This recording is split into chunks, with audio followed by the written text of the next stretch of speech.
ህማማትና በገና አዳም ረታ።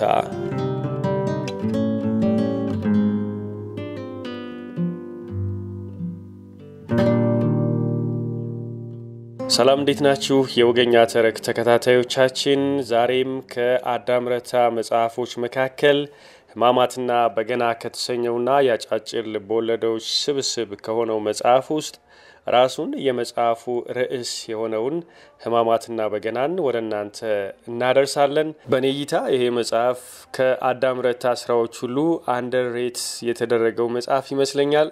ግምት ነው።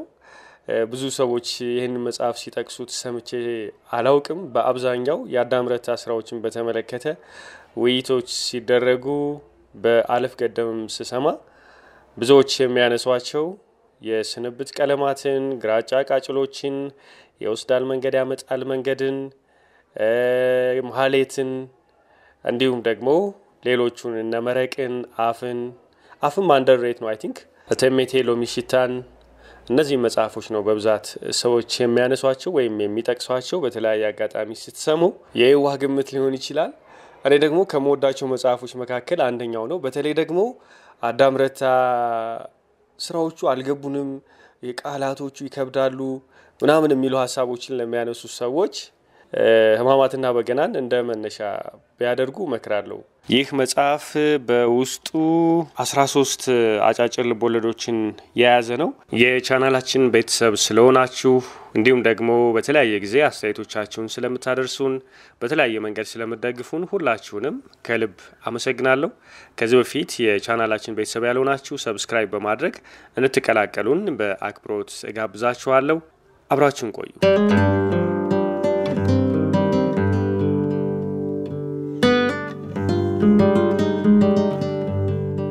ህማማትና በገና አዳም ረታ።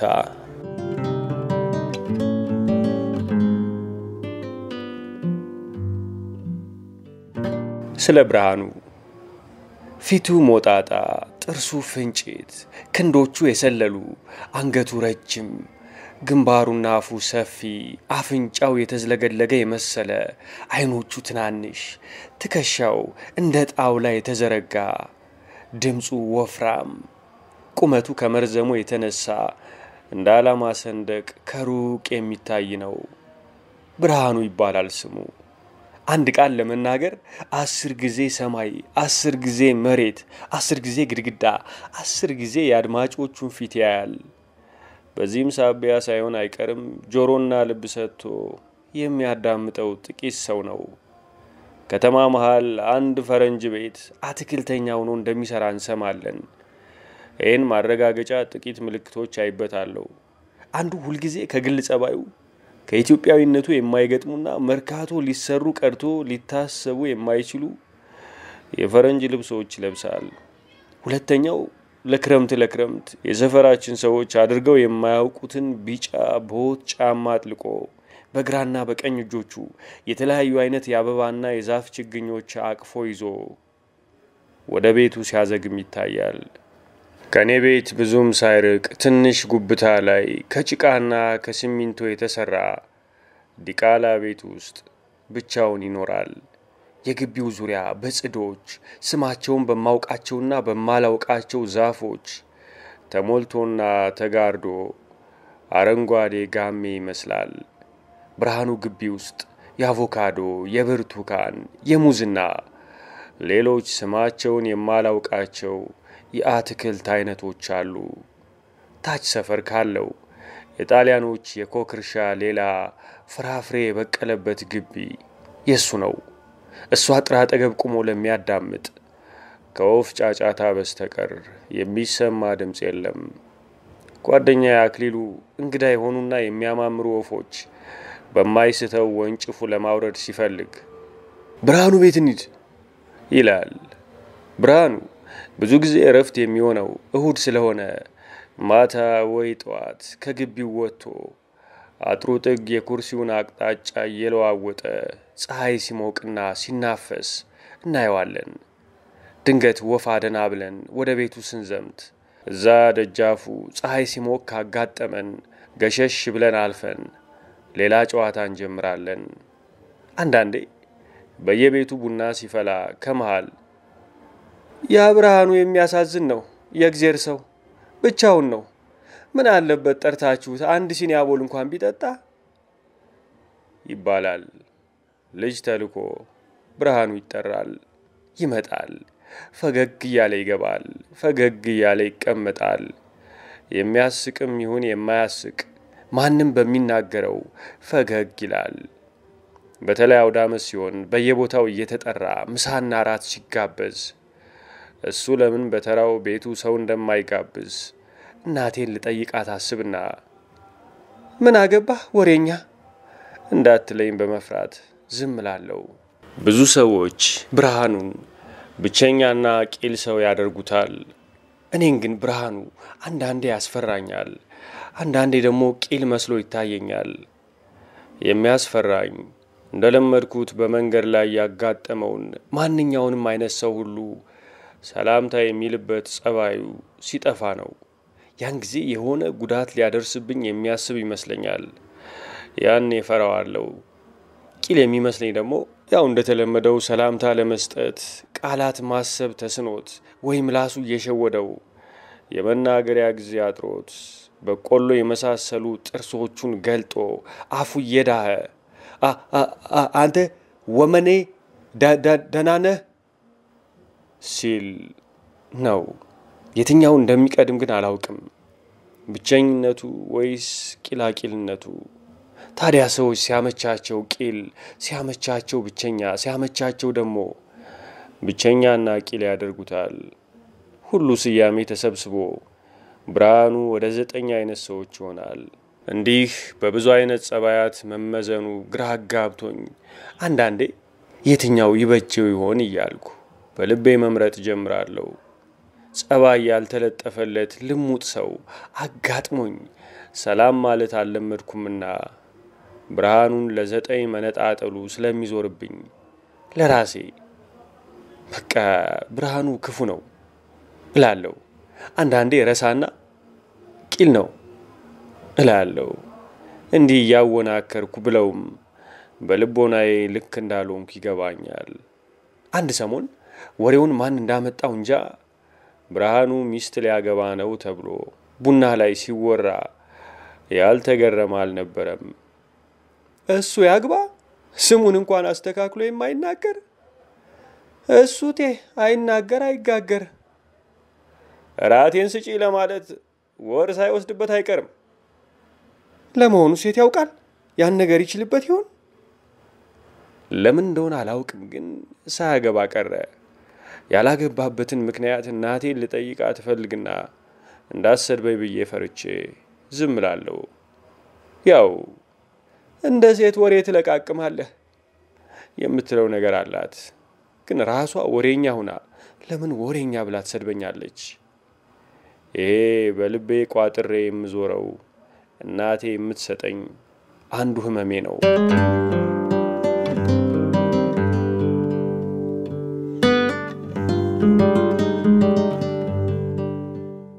ፍየል። አንድ ጊዜ ብርሃኑ አድርጎት የማያውቀውን ለፋሲካ ፍየል ገዛኮ ተባለ። በትክክል እንዲህ ባይሆንም ብቻ ለአውደ ዓመት ከብት ገዛ ተባለ። እኔና ጥቂት ልጆች እንደተለመደውና በየዓመቱ እንደሚሆነው ቤተሰቦቻችን የገዟቸውን በጎቻችንን ሳርና ብላ ብለን ግጦሽ ፍለጋ በሱ ቤት ስናልፍ የአጥር በሩ አጠገብ የቆመ ችካል ላይ ትልቅ ፍየል በረጅም ወፍራም ገመድ ታስሮ አየን። ብዙ ጊዜ በግን ጠብቅ የምንለው ጀርባቸው ጠንካራ የሆኑትን ትላልቆቹን ለመጋለብና ወንዶቹ በጎች ሴቶች በጎችን ሲሰሯቸው ለማየት ነው። እንደ አጋጣሚ ሆኖ ቆመን ያን የተወራለትን ታላቅ ፍየል ስናደንቅ ብርሃኑ በር ከፍቶ ሲወጣ አገኘነውና እየሳቀ እንዲህ አለ። አትክልቴን እንዳይበላብኝ እዚህ አሰርኩት፣ ወስዳችሁ ታበሉልኛላችሁ፣ እንጆሪ እሰጣችኋለሁ አለ። ብርሃኑ ከኛ ከልጆች ጋር መወዳጀት የጀመረው ያን ዕለት በዚህ ፍየል ሰበብ ነው። ለኛ ደግሞ የፍየሉ መኖር ለጨዋታችን ልዩ ልምድ ጋር አገናኝቶናል። ለመጀመሪያ ጊዜ ፍየል የተባለ የቤት እንስሳ የቀረብኩትና ወጠጤ ፍየል የበግ ኮረዳ ላይ ሲወጣ ያየሁት ያን ጊዜ ነው። በጢሙ ሰበብ ሳይሆን አይቀርም የፍየሉ ፊት የተንኮለኛ ሰው ፊት ይመስለኛል። ታዲያ ለፋሲካ ገዛው ተባለ እንጂ ብርሃኑ ፍየሉን ለፋሲካ አልበላውም። ፍየሉ ቤቱን፣ ብርሃኑን፣ ሰፈሩንና ሰውን እየለመደ ባፈለገበት ጊዜ ከግቢው ወጥቶ በሰፈር እየዞረ በፈለገበት ጊዜ የሚመለስ ውሻ አስተን የሆነ የሰው አጥር እየሰበረ ጓሮ እየገባ የደረሰ አተርና ባቄላ ወይም ጎመን እየበላ ወይን ተክል እያበላሸ ስጦ እያፈረሰና እየቃመ ለብርሃኑ የሚደርሰው አቤቱታ በዛ። ፍየሉን ቢያስረው እንኳን ብርሃኑ እንደሚለው ብዙ ጊዜ የታሰረበትን ገመድ እየበጠሰ አጥር እየጣሰ ይወጣል። ጨርቃ ጨርቅና ተንቀሳቃሾችን በነጻነት እየበላ ፍየሉ ጥጃ አከለ። የሰፈሩ ሰዎች ብርሃኑን ሲያገኙት ያን ፍየልን ሰው ሰርቆ እንዳይበላብህ አንድ ነገር አድርግ እንጂ ይሉታል። ብቻቸውን ሲሆኑ ደግሞ ኧረ አንዱ የመረረው አርዶ በበላልን ወይም እንዲሸጠው ምከሩት ይላሉ። ብርሃኑ ፍየሉን ለአውደ ዓመት ሳይበላው በመቅረቱ የፈለገውን ታድርገኝ ወይም ትበለኝ ብዬ እማማን ጠየቅኳት። በቁጣ መለሰችልኝ። ቢገዛውና ቢያርደው ማን ያበስልለታል? ሚስት፣ እህት፣ ዘመድ የለው አለችኝ። ብዙ ጊዜ ይሄን አባባሏን ለብቻዬ ሆኜ አሰብኩት። ብርሃኑ ያሳዝነኝ የጀመረው ይሄን ከሰማው በኋላ ነው።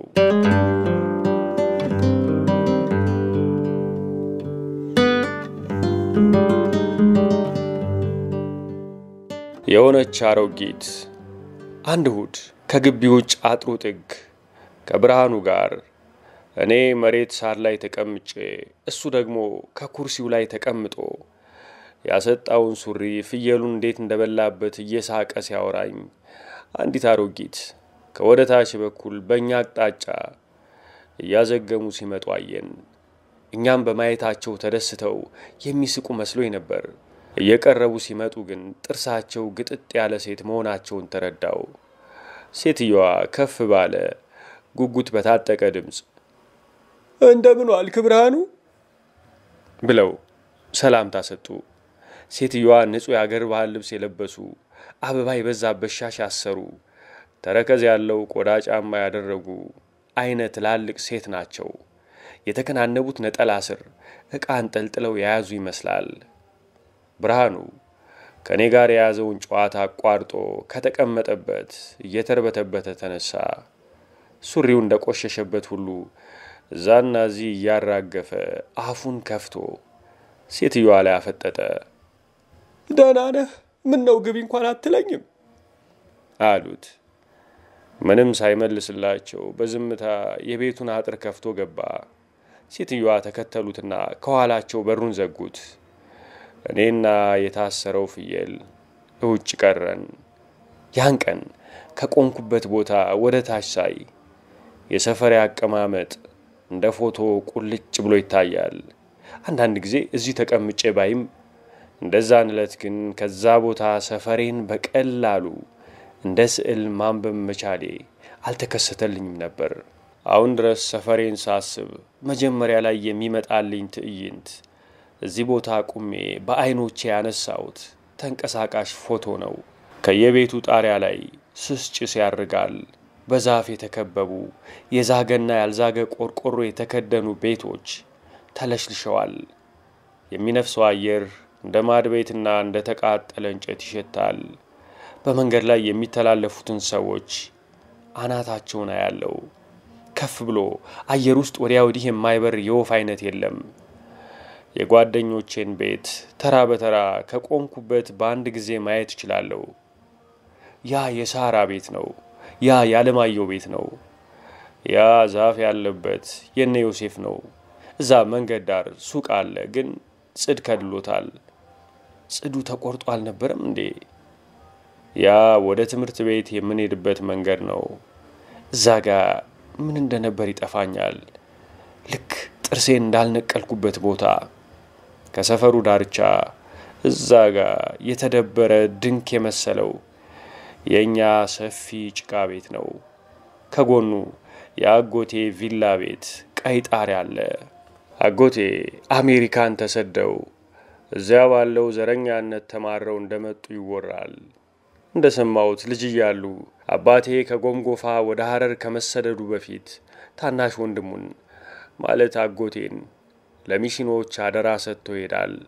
ሚሽኖች ከ3-4 ዓመት በኋላ አሜሪካን ቤተሰብ ፈልገው ይልኩታል።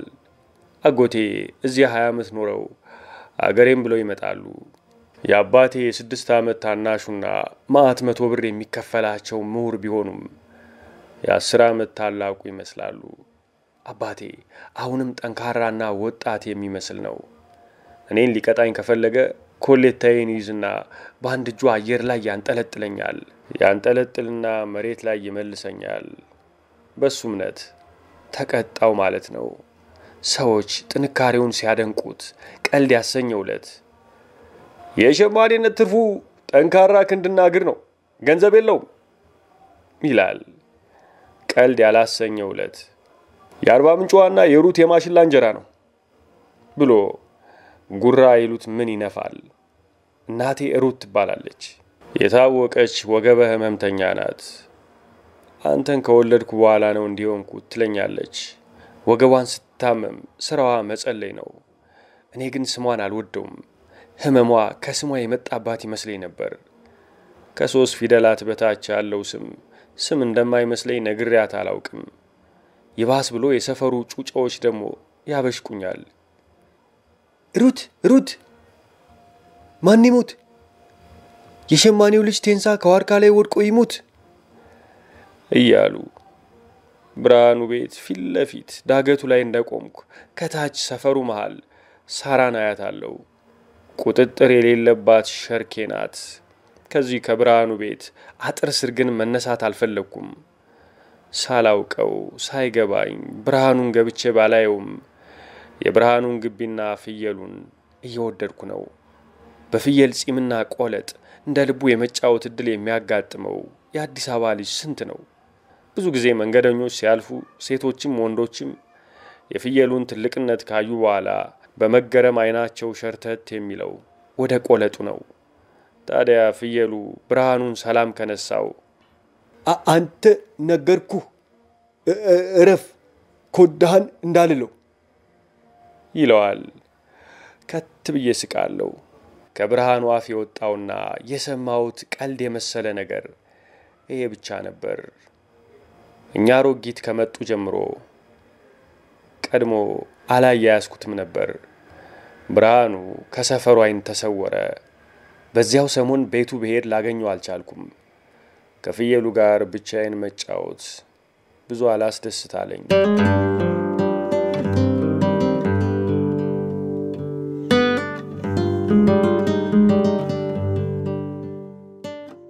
ቂጣም ወጣት አንድ ቀን እሁድ ከሳራ ጋር ብርሃኑ ቤት ሄደን በፍየሉ ስንጫወት ከግቢው አንዲት ወጣት ሴት ብቅ አለች። ሳያት ደነገጥኩ። ያቺ አሮጊት በሳምንት ውስጥ የወለደቻት ወይም ያቺው አሮጊቷ እድሜዋን የቀነሰች ነበር የመሰለኝ። ምንድናችሁ እናንተ አለች ፊቷን አቅጭማ። የብርሃኑ ጓደኞች ነን አልኩ። ብርሃኑ የህፃን ጓደኛ የለውም። ፍየሉን ሳር ወዳለበት ልንወስደው ነው። ማን ጠይቃችሁ? ሁልጊዜ እንወስደዋለን። በሉ አሁን እዚህ እንዳላያችሁ። ጋሽ ብርሃኑ የለም አልኩ። እንደዛ የሚባል ሰው የለም። አንድን ሰው በመጀመሪያ ሳይ ቀይ፣ ጠይም፣ ጥቁር፣ ቆንጆ፣ አስቀያሚ መሆኑን ሳይሆን የማየው ሰው መሆኑን ብቻ ነበር። የጠላሁት ወይም የወደድኩት ሲመስለኝ ግን ሁሉ ነገር ይገለጽልኛል። አለባበስ፣ አነጋገር፣ የሰውነት ቅርጽ፣ ጠቅላላ ሁኔታው። ታዲያ ይህች ሴት ብርሃኑ የለም ስትለኝ ውሸቷን መሆኑ እንደገባኝ ልሰድባት ፈለግኩ። ይህን ለማድረግ ምላሴን ሳጣጥም የተገረበበው የአጥር በር ተከፈተና ብርሃኑ ብቅ አለ። ፊቱ በጣም የታጠበ ይመስላል። አይኖቹ ተኝቶ እንደተነሳ ሁሉ ፈዘዋል። ታያችሁ፣ ይጫወቱ፣ ጓደኞቼ ናቸው አለ። ጓደኛ ብሎ ነገር እነዚህ እኩያዎች ናቸው ብላ ጮኻ ተናገረች። ሁላችንንም ነው የሰደበችን። ምንድነው የምትዩ አልኳት። ምን አለች በቁጣ። ሳራ ከጎኔ ሸሸት አለች። የጉንጉኗን ጫፍ ከወደ ኋላዋ አምጥታ እየበላች ስትፈራ እንዲህ ናት። ምን አልክ አለች ሴትዮዋ። ልትመታኝ ነው መሰል እየተጠጋችኝ። አልሸሸውም። ከመሃል ብርሃኑ ዘነበች ግቢ፣ እሱ ሲነኩት አይወድም አላት። ማንኝና ነው ብሎ ሰደበኝ እኮ። የልቡን አይደለም ካፍ ከወጣ በኋላ የልብ ነው የልብ አይደለም ብሎ ነገር አለ።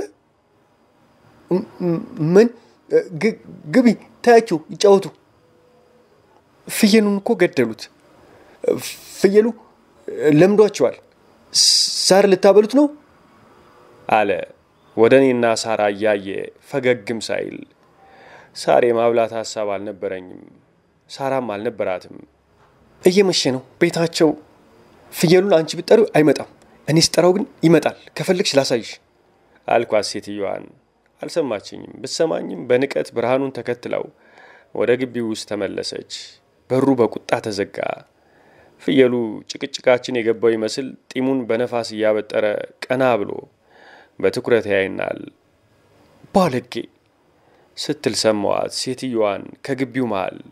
ብርሃኑ እንዳይቀየመኝ ባይሰማኝም በመፍራት ብቻ ድምፄን ዝቅ አድርጌ ቂጣም አልኩ። ሳራ ወዲያ ወዲህ እየዘለለች በሳቅ ተንከተከተች። ከሳራ ጋር ፍየሉን እየጋለብን ተጫወትን። ደክሞን ስንለቀው መጨለሙን ተረድቶ ፍየሉ እንደለመደው ከጀርባ ባለ ያጥር ቀዳዳ ሾልኮ ግቢው ገባ።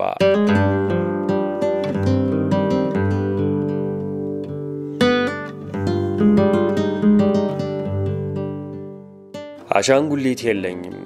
ሰፈራችን ውስጥ ከማውቃቸው ልጆች ያላቸው ጥቂቶች ናቸው።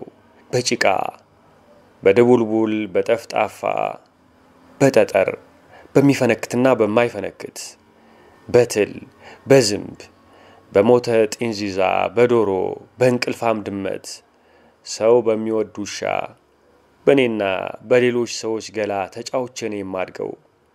ትል ካልተገኘ ዝንብ አልያዝ ካለች፣ ድመቱ ካልተገኘ ውሻው ከጠፋ የምላፋው በአፍ በቋንቋ ነው። ምናልባት አፈኛና ተሳዳቢ ሆንኩት ለዚህ ይሆናል። የምቀርባት ሽርኬ ሳራ ናት። እኔ እሷ የኔ አሻንጉሊት ነን። ከልጆች ሁሉ አምሽተን የምንገባው ሁለታችን ብቻ ይመስለኛል። መሽቶ መረጋጋት ስንጀምር አፋችን ሲደርቅና ለምን እንደሆነ አላውቅም ቤት መግባት ዓላማችን ሳይሆን የሚመች ቦታ መርጬ እቀመጣለሁ። ሳራ በግራ ጎኔ በኩል ትሆንና የልጅ የተባለ ወሬ እናወራለን። በጨዋታ ተዳክመን የምናደርገው ጠፍቶን በጸጥታ ተደጋግፈን እንቀመጣለን። የጅቦች ጩኸት ከሩቅ እየተሳበ ይመጣል እንደ ታመመ ዚታው። ሳራ የውሸቷን ትፈራለች። የውሸቷን ስትፈራ የተጎነጎነች ትንሽ አናቷን ትከሻዬ ላይ አምጥታ ታሳርፋለች። የደረቀ ቀዝቃዛ ሳር ላይ በጸጥታ የምናስበውን እያሰብን እንደ ጓለማውታ ወንድምና እህት ተማሙቀን እንቀመጣለን። አንዳንድ ጊዜ የሚያልፍ ሰው ቆም ብሎ አተኩሮ ያይና መንገዱን ይቀጥላል። እንዲህ ሲሆን የሳራ እናት ወይዘሮ ትብለጥ ልጃቸውን ፍለጋ ዘበኛቸውን ይልካሉ። ሁልጊዜም ነው። በረንዳ ላይ ይቆሙና እሳቸው ሊጠሯት እንኳን ቢችሉ ያካበቱት ድምጻቸውን ላለመጨረስ መሰለኝ ያችን ደንቆሮ እየነዳህ አምጣልኝ ይሉታል። ሳራን የሚፈልጋት ዘበኛ አለንበት ሲመጣ አንዳንድ ጊዜ ቁጥቋጦ ውስጥ ትደበቃለች። ታዲያ ስትጠየቅ አላዩዋትም እላለሁ። አንተን ማን ያምናል ይላል ዘበኛው። ያን ቀን ማታ ግን ሳራን ቶሎ የፈለጋት ሰው አልነበረም። እንሂድ። አልሄድም እንሂድ ይቆጡሻል። በኋላ እኔን የምታሰድቢው ሰበበኛ። ማን ነው ሰበበኛ? አንቺ ነሽ። ኋላ እሱ አስቆየኝ እንዳትይ። እኔ ብያውቃለሁ። እንሂድ። እምቢ አልሄድም። ችቢ በላሽ የለውበትም። ግድ የለም አይበላኝም። የውሸቴን ትቻት ሄዳለሁ። ከዚያ ማልቀስ ትጀምራለች። ቆሜ ጠብቃታለሁ። በረጅም ቅልጥሞቿ እየሮጠች ትመጣለች። ወደዚህ የሚመጣው ዘበኛችሁ ነው አይደል? እኔ ዘበኛ ያስጠላኛል። ቢሰድቡትም አይገባውም። ሞኝ ነው። ዘበኞች የሌላ ሰው ቤት ከጠበቁ የነሱን ማን ይጠብቅላቸዋል? ዘበኛው ሲያይን ይቆማል። ከባድ ጥላሞት ይመስላል። ከቁመቱ ይሁን ከስፋቱ የብርሃኑን ቂጣም ሴት ይመስላል። እንደ ሌላው ጊዜ ያን ቀን ዘበኛቸው መጣና ሁለታችንም የተለመደውን የምንተዋወቅበትን ነገር አደረገን።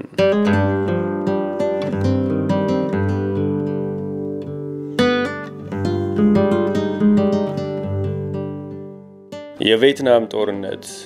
ብርሃኑ ስሟ ዘነበች የተባለች ሰራተኛ እንደቀጠረ ሰማን። ልበቢስ ሆኜ ነው እንጂ መጀመሪያ የለከፈችኝ ዕለት ስሟን ብርሃኑ ሲጠራው ሰምቼ ነበር። ዘነበች ብርሃኑ ቤት ከመጣች በኋላ እንደ ድሮ ደጋግመን አናየውም። ሁልጊዜ ቤት በሚገኝበት እሁድ እንኳን አድርጎት የማያውቀውን ደስ በሚል ጠዋት ፍየሉን ወደ ውጭ ለቆ እቤት ውስጥ ይቀራል። ምናልባት ላየው ይችል እንደሆነ እያልኩ ባጥር ስንጠላጠል የምታጋጥመኝ ቤት ድስትና የሚጨስ ነገር ከማድ ቤት ወደ ትልቁ የምታመላልሰው ዘነበች ነች። በመንገድ ሳገኘው ልብሱ ከቀድሞው ንጹህ ሆኖ ፊቱ ያበራ ነው። በዝምታ ጨብጦኝ ያልፋል። ሩቅ ከሆንኩበት እጁን እንደደከመው ሰው ወደ ላይ ያነሳል። እንደተመቸው ይነገርለታል። ዝነኛ ሞጣጣ ፊቱ በስጋ እንደተሞላ እንደ ምሳሌ እየተጠቀሰ ነው። አባቴ እናቴ ላይ ሲቀልድ አንቺን አባድሬ ሰራተኛ ካላስገባው ለዘላለም አይደላኝም ይላታል። እሷ እውነት እንደሆነ ነገር ሁሉ ቆጣ ትላለች። እሱ ግን የቀልዶችን ቀልድ እንደተናገረው ሁሉ እያለ ይስቃል። መቼለት ነው እናቴ ገበያ ልድረስ ብላ መርካቶ ሙሉ ቀን ውላ በመምጣቷ ከአባቴ ጋር ተበጣብጠው ሰላም አጥቼ ከቤት ስወጣ በቤታችን አጠገብ ብርሃኑን እያንጎራጎረ ሲያልፍ አገኘሁት። ማንጎራጎር ይመስላል። ማንጎራጎሩን አቁሞ ጎረምሳው አለኝ በደከመ ድምጽ። እንግዲህ ጨለማ ነው። እንግዲህ እናትና አባቴ ተጣልተዋል። እንግዲህ እኔ ተረብሻለሁ። ታዲያ ብርሃኑን ሳገኘው መልአክ እንዳጋጠመኝ ሁሉ እየሮጥኩ ኪጄ ጨበጥኩትና ልብሱን እየጎተትኩ ተጠጋሁት። እግሮቹን አቅፌ አብሬው ወደሚሄድበት መሄድ ፈለግኩ። ከፕላስቲክ ጡጦ የሚጠባ እየዳኸ ጆሮ በሚያደነቁር ለቅሶ ጨለማውን የሚሰነጥቅ ጩጬ መሆን ፈለግኩ። ከአንድ እግሩ ተጣብቄ የቤቱ ድረስ ዳገቱን ወጣን።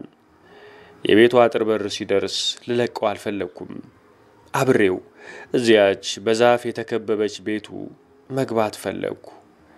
ጆንያም ቢሆን አንጥፎልኝ የእናቴን እፍረት ያየውባቸውን አይኖች ከድኜ በቆሻሻ ጉዳይ የተበጠበጠ ጭንቅላቴን እንግዳ ቦታ ተኝቼ በማየው ህልም ላጥበው ፈለግኩ። የሆነው እንዲህ ነው። እናቴ ገበያ ስትወጣ አምሽታ አርፍዳ መመለስ አልለመደባትም። ብዙ ጊዜ ፍጥነቷ ይገርመኝ ነበር። ምናልባት ገንዘቡ ስለሚያንሳት ወይም ብዙ አስቤዛ ስለማትገዛ የሚያዘገያት ነገር ስለሌለ ይሆናል። ያን ቀን ጠዋት 2 ሰዓት ላይ ወጣ ማታ 1 ሰዓት ላይ ስትመለስ እኔም ራሴ ገረመኝ። አባቴ ከመጫወቻ ሜዳ ደጋግሞ እየጠራ ሩትን አይታታል አሁንም አልመጣችም እያለ ሲጠይቀኝ ነው ያለው። ታዲያ እናቴ ከገበያ ተመልሳ ገና ያጥሩን በር ስዘልቅ አባቴ በገላው የቤቱን በር ደፍኖ ቆሞ አትገቢም አላት። እኔ ያኔውኑ ያለምንም ውጣ ውረድ ከእናቴ ወገንኩ። የተለየ ፍቅር ኖሮኝ ሳይሆን ሰው ውጭ ማደር እንደማይችል ስለምረዳ ብቻ ነበር።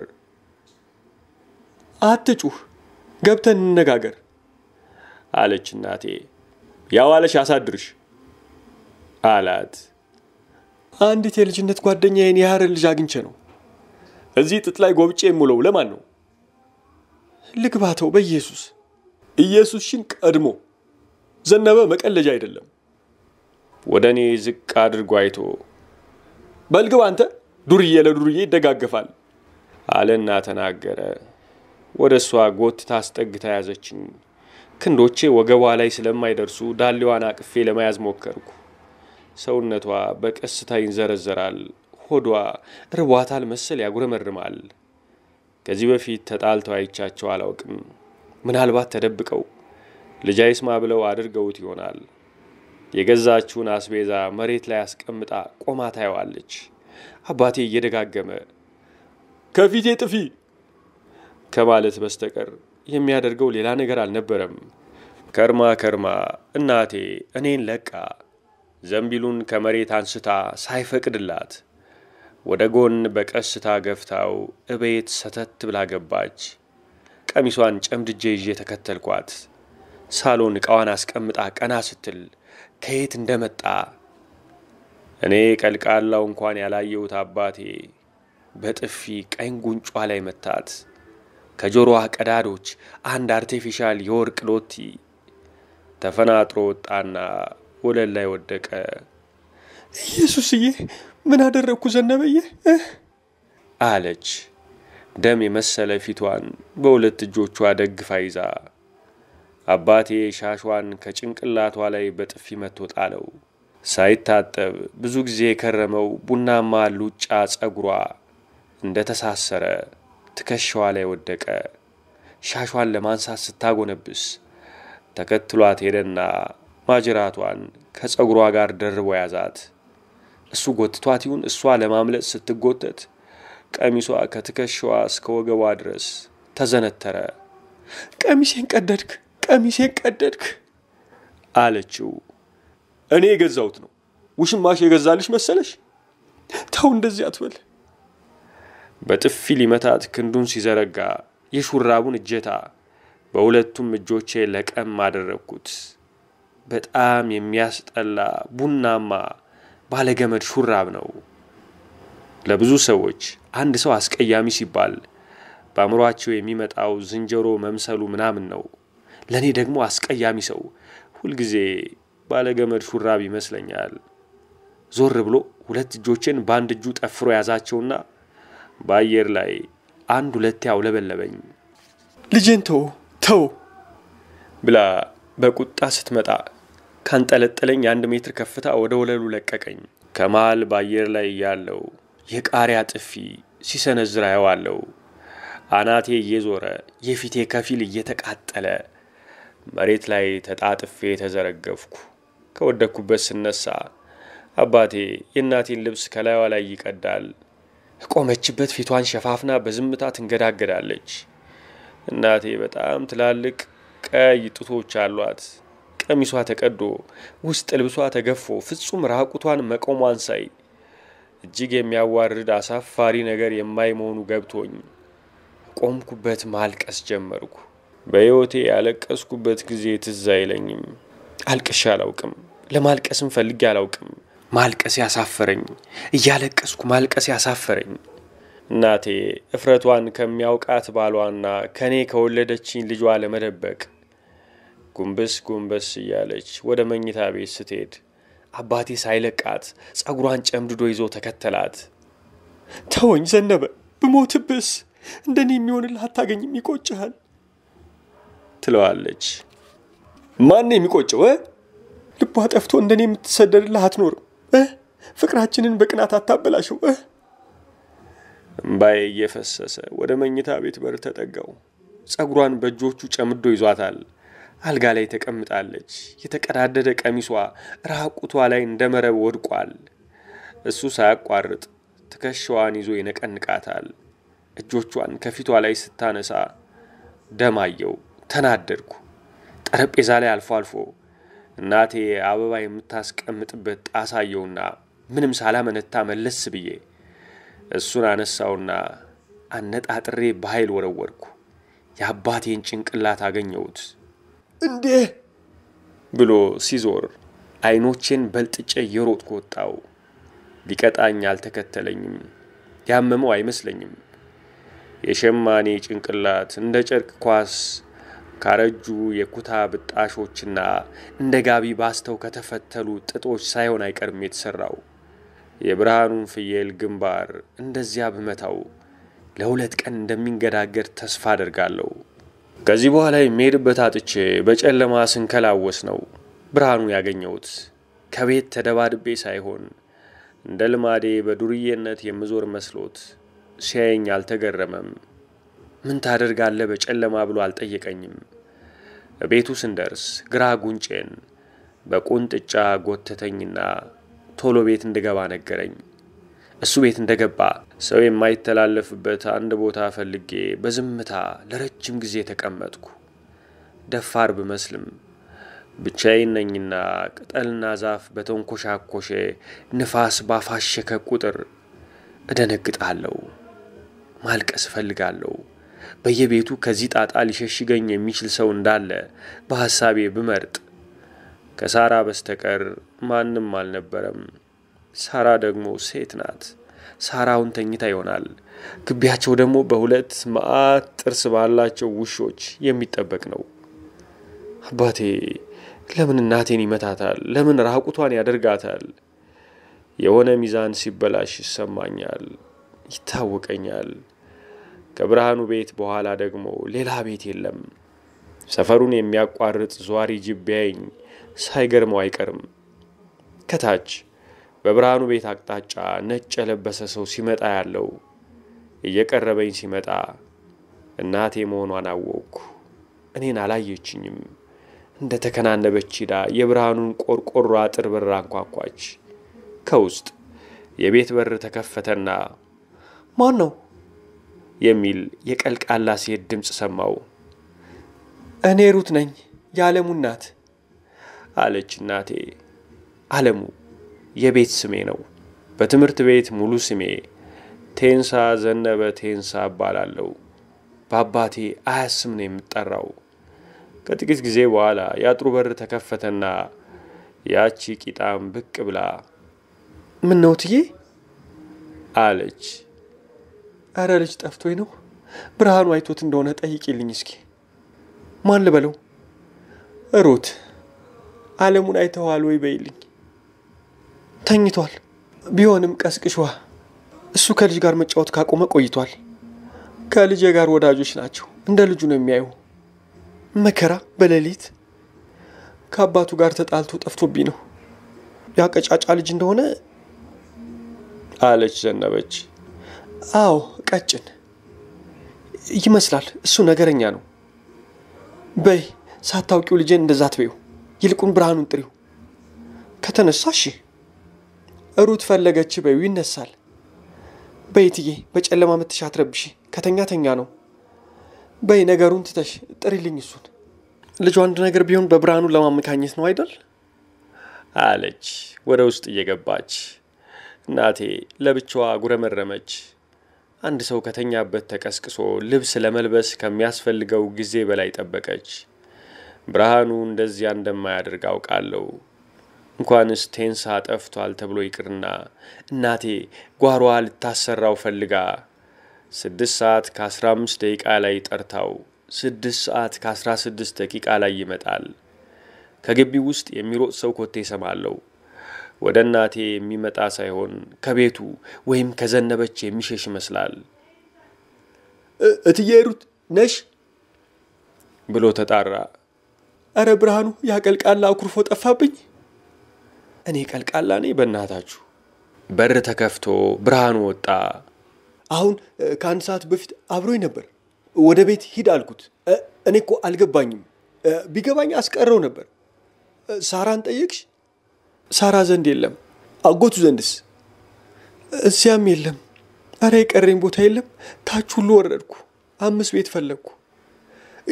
የት እንፈልገው ታዲያ? አለ ብርሃኑ በመጨነቅ።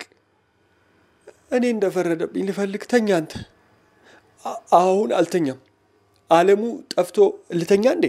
እንዴት እተኛለሁ ሳላየው?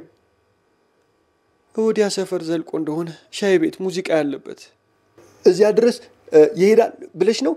ለማንኛውም እኔ ሄዳለሁ እዚያ። አንቺ ቤት ተመለሽ። ያን ጉደኛ ማጅራቱን ይዤ ነው የማመጣው። ሲተራመሱ ሳያቸው ደስ አለኝ። ጎን ለጎን ሆነው ወደ ታች ወረዱ። ዘነበች በር ላይ ሆና በጠማማ አማርኛ ስትራገም ሰማታለሁ። ወደ ግቢዋ ተመለሰች። እኔ ከተደበቅኩበት ወጥቼ ነብራኑ እንዳያዩኝ ተከተልኳቸው። የኛን ቤት አልፈው ዝቅ እንዳሉ የግቢያችንን አጥር ቆርቆሮ በር በርግጄ ገባው። አፈኛው በር እንደለመደ ጮኸ። ከታች ብርሃኑ አለሙነ ብሎ ሲጣራ ሰማሁት። አቤት አልኩ። እየሮጥኩ ሂጄ መኝታ ቤት የገባው። መኝታ ቤቴ በር ቢኖራትም አምፖል የላትም። ታዲያ ሁልጊዜ የምጠቀመው ከሳሎን ተርፎ በመጣ ወጋገን ነው። ውስጥ እንደተጎለጥኩ ብርሃኑና እናቴ ተያይዘው ቤት ውስጥ ሲገቡ ሰማቸዋለሁ። የት ነህ አለ ብርሃኑ። ዝም። ወደ ክፍሌ መጥቶ በሩም ሞልቶት ቆመ።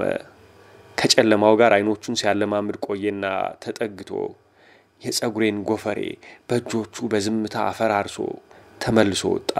ብርሃኑ አባቴ ቢሆን ምን ነበረበት? ምናልባት እንደኔ አይነት ልጆች ልክ እንደዚህ በሐሳባቸው እናቶቻቸውን ከአባቶቻቸው ያፋቱ ለሌላው እንዲድሯቸው ይሆናል። ደህና ደሩ ብሎ ሲሄድ ሰማዋለሁ።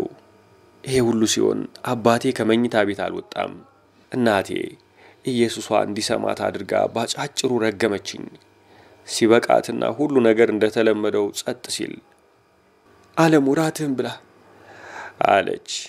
ቢርበኝም እንደምትወደኝ የበለጠ ለማረጋገጥና ትናንሽ እርግማኖቿን በትላልቅ መለማመጥ እንድታጠፋቸው ለማየት ነው መሰል ሳልመልስላት ዝም አልኩ።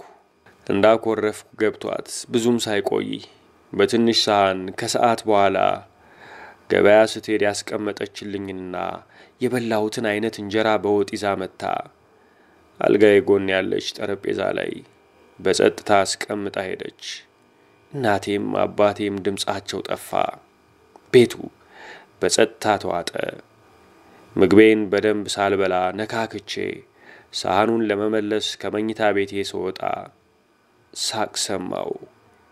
ቀስ እያለ ግን የረቀቀ መሰለ። ሳህኔን በቀስታ ጠረጴዛ ላይ አስቀመጥኩና ወደ መኝታ ቤት በር ተጠጋው። በሩ በከፊል ተከፍቷል። ጭንቅላቴን ብቻ በቀስታ አስገባውና አየው። ወላጆቼ አልጋ ደርዝ ላይ ተቀምጠዋል። የእናቴ ፊቷ በኔ በኩል ነው። አይኖቿን ጨፍና አባቴ ትከሻ ላይ አገጯን አሳርፋለች። ሁልጊዜ ወደ የለም ለምን ትቀናለህ? ለምን እንደዚህ ታደርጊያለሽ? ሐረርና የሐረር ሰው እኮ የሚናፈቅ ነው። ሁለተኛ አታድርጊ ነገርኩ። ያን ሁሉ መከራ አብረን አሳልፈን ያን ሁሉ አትበኝ። ኢየሱስን እኔ የሚመች ወጥቻ አይደለም የተከተልኩ። እንደዛ አትበኝ። ፊቷን ከትከሻው ላይ አንስታ ፊቱን ዳበሰችው። ጎኗን ጎነተላት። ሳቀች። ልክ እንደ ልጅ ሳራ እንደምትሆነው እንደገና ጎነተላትና ካልጋው ላይ ተነስታ ልትመታው እጇን ሰነዘረች። ያዛት። እየጠመዘዘ ካልጋ ላይ አስነስቶ ክፍሉ ውስጥ ያዞራት ጀመር። ውይ ሰነብዬ አፈርሶን ያማል። አፌን እንደዛ አድርገህ እጄን ደሞ ልሰብር ነው? በእናት በኢየሱስዬ። አስጠልተውኝ ሄድኩ። እኔን አባረው እነሱ በጎን ይታረቃሉ። ይሄ ራሱን የቻለ አንድ ህመም ነው።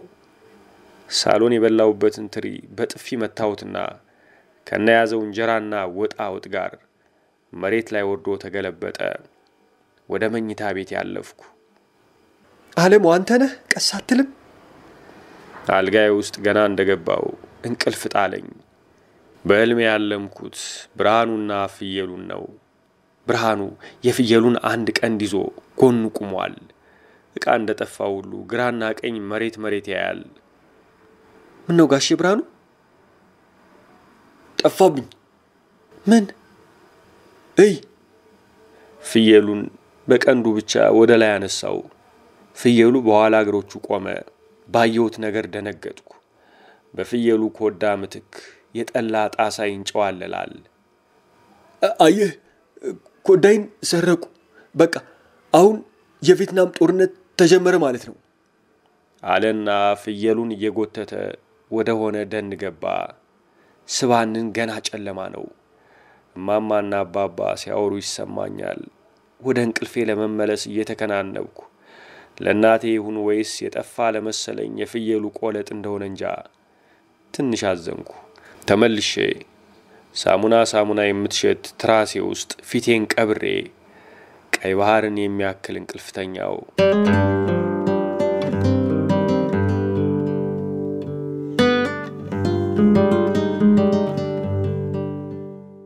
በርበሬ ኮረብታ 10 የምንሆን የሰፈር ልጆች ተሰባስበን ወንዝ ወርደን ውሃ ያሰከራቸው ይብራዎችን ቆጥራለን። ታምራት ሙዝና ሞላላናት ስላለው አብዱራማን ሹገር የሚቃም ስኳር ከሱቃቸው እየሰረቀ ስለሚያመጣ ተመራርጠን ኳስ ካልተጫወትን እያሉ ይነጨንጩናል። ተሰማ ሸፋፋው የሆነ ሳር ቦታ መርጦ ለብቻው ኳስ ያንጠባጥባል። ከሜዳው ጠርዝ 1-5 ልጃገረዶች ይዘላሉ። የቀረነው ይብራን ቆጥራለን። ከበስተግራችን ዳገት ነው። ፊት ለፊት ከስራችን ደግሞ ገደል ነው። ከላይ እስከ ታች ረጃጅም ሐረጎችና የትላልቅ ዛፍ ስሮች ያለው በየሐረጉ አንጓ ላይ 100 የሚደርሱ እንደ ካፖርት ቁልፎች የተንጠለጠሉ የወፍ ጎጆዎች አሉ። ነጭና ግራጫ ቀለማት ያላቸው እንጉዳዮች ውሃው ከማይደርስበት የገደሉ ጠርዝ እስከ ግማሽ ወገቡ ድረስ በተዘባረቀ መልክ ፈሰዋል። ይሄ ገደል በግርማው ጥልቀት ብቻ ድምጽ ያለው ይመስላል። በጸጥታ የሚጮህ ወንዙን ተሻግሮ ወዲያ ሜዳ አለ። ከዚህ በስተግራ ድል የመሰለ የአሸዋ ክምር አለ። ክምሩ አልፎ አልፎ በደካማ አረንጓዴ አረሞች ተሸፍኗል። ያ የአፈር ክምር ሜዳው ላይ ከተደፋ ምናልባት 2 ዓመታት ይሆነዋል። ይህንን ቦታ በርበሬ ኮረብታ እንለዋለን። ስሙን ማን እንዳወጣው አላውቅም። እዚያ ጉብታ ላይ ከየት እንደሆነ እንጃ ብርሃኑ መጥቶ ሲቀመጥ አየሁት። እንደተቀመጠ መሬት እያየ ፊቱን እጁ ላይ አስደገፈ። ተሴ ኳስ ተከትሎ ያለከለከ ያልፈናል። የማይደክመው ፍጡር ነው። በአንገቱ ላብ ይወርዳል። የወንዙ መታጠፊያ ሰፊ ስለሚሆንና ብዙ ውሃ ስለሚይዝ ዳክዬዎች ሊተጣጠቡ ወይም ጫጩቶቻቸውን ዋና ሊያስተምሩ ይወጣሉ። ቦታው በዳክዬዎች የተመረጠው በዚህ ምክንያት ሳይሆን አይቀርም። ትናንሾቹ ዳክዬዎች ከማነሳቸው የተነሳ ከጊዜ በኋላ አድገው ትልቁ ነው። እንቁላል የሚያስጥሉ ወንዶች እንቁላል የሚጥሉ ሴቶች የሚሆኑ አይመስሉም። አተራምሰን 20 ዳክዬዎች እንደቆጠርን ተሰማ ኳስ ያንጠባጠበ መጥቶ በድረባ የተሰበሰብነውን ልጆች በታተነን። ዳክዬዎችም ከሚንፈላሰሱበት ውሃ ላይ ግር ብለው ወደ አየር ውስጥ ተበታተኑ።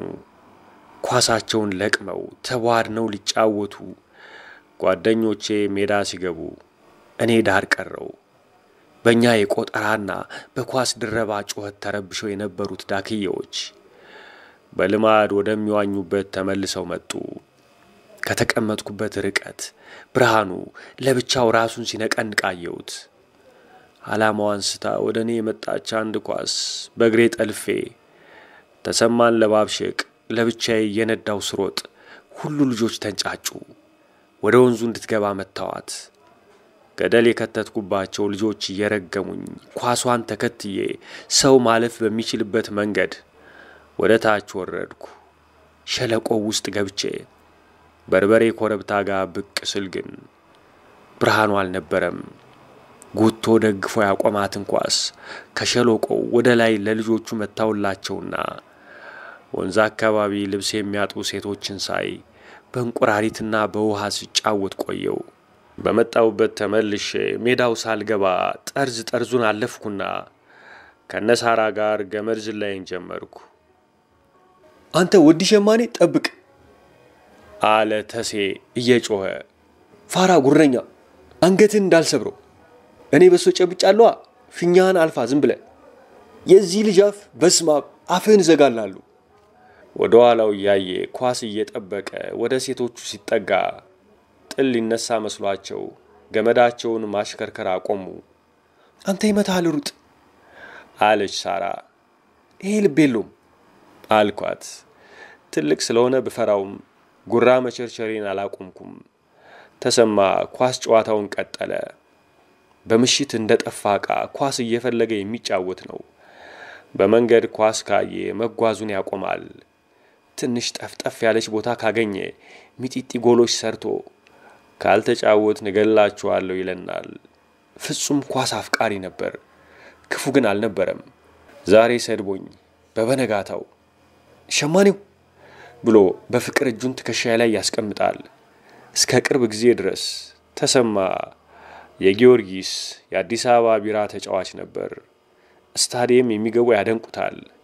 እኔ ከሰፈሬ ቤት ከለወጥኩ ጀምሮ አንድ ቀን እንኳን ገብቻ አላየሁትም። ብርሃኑ ከሄደበት ወይም ከተሰወረበት ወደዚያች በርበሬ ኮረብታ ሲመለስ አየዋለሁ። ሳራ ወደ ጆሮዬ ተጠጋችና አለሙ ሳልነግርህ አባባ ብስክሌት ገዛልኝ። ሂጂ ሙት አሪፍ ነው በጣም ግን አልችልበትም። አንተ ከቻልክ ጋልበው። ለምን አልለማመድም? አትችልም? በደንብ አልችልም። ናትናኤል አልለማመድሻለሁ ብሎኛል። የት ነው የምትለማመጂው? በቅናት እየተቃጠልኩ ግቢያችን ውስጥ ጥሩ አይደለም። አባባ እንዳታወጡት አስፋልት ላይ ትወድቃላችሁ። እስከትለምዱ ለስላሳ ቦታ ብቻ አለኛ። ይሄ ሁሉ ሜዳ አይደለም። አስፋልት ላይ ለምን እንሄዳለን? ላምጣት እዚህ ናትናኤል ጮህብኛል። ባመጣት ትወደኛለህ? ምን ማለትሽ ነው? ራስሽ ኮነሽ የምትለማመጂው። አትወደኝም? ጓደኛ አይደለሽም? ለምን አልወድሽም አልኩ። ኮርቻዋ ቀይ ናት፣ ደስ ትላለች። ቀይ ደስ ይላል። ተያይዘን ከሜዳው ስንወጣ የሩት አለ ተሴ ጮክ ብሎ። እንዲህ ሲል ኳስም እያንጠባጠበ ነው። ማን ይሙት አለ ራሱ። የሸማኔው ልጅ አለሙ ከሳራ ሚስቱ ጋር ይሙት። ተሴና የሳራ ወንድም ናትናኤል ተፋጠዋል። እኔ ሙሉ ክንዴን እንደባለጌ ምልክት አንስቼ ይሄን ውሰድ አልኩት። ተሴ ሊመታኝ ኳሱን ትቶ ድንጋይ ፍለጋ ጎንብሶ ይዞራል። ከሳራ ጋር እንደ ሁለት ትናንሽ ፍየሎች ተከታትለን ሸለቆ ውስጥ ገባን። ወንዝ ልብስ ያጥቡ የነበሩ ጥቂቶቹ ሴቶች እንዳጠቧቸው ልብሶች ሳር ላይ ተዘረጋግተው ጭኖቻቸውና ጡቶቻቸውን በፀሐይ ያሞቁ ወሬያቸውን ይቀጫሉ። በርበሬው ጉብታ ላይ ብርሃኑ እንደገና የለም። ኮረብታውን ሳይ ትዝ ያለችኝ ባላያትም የሳራ ብስክሌት ነበረች። አሁን ለምን ቤት ሄደን ብስክሌት አንለማመድም አልኳት።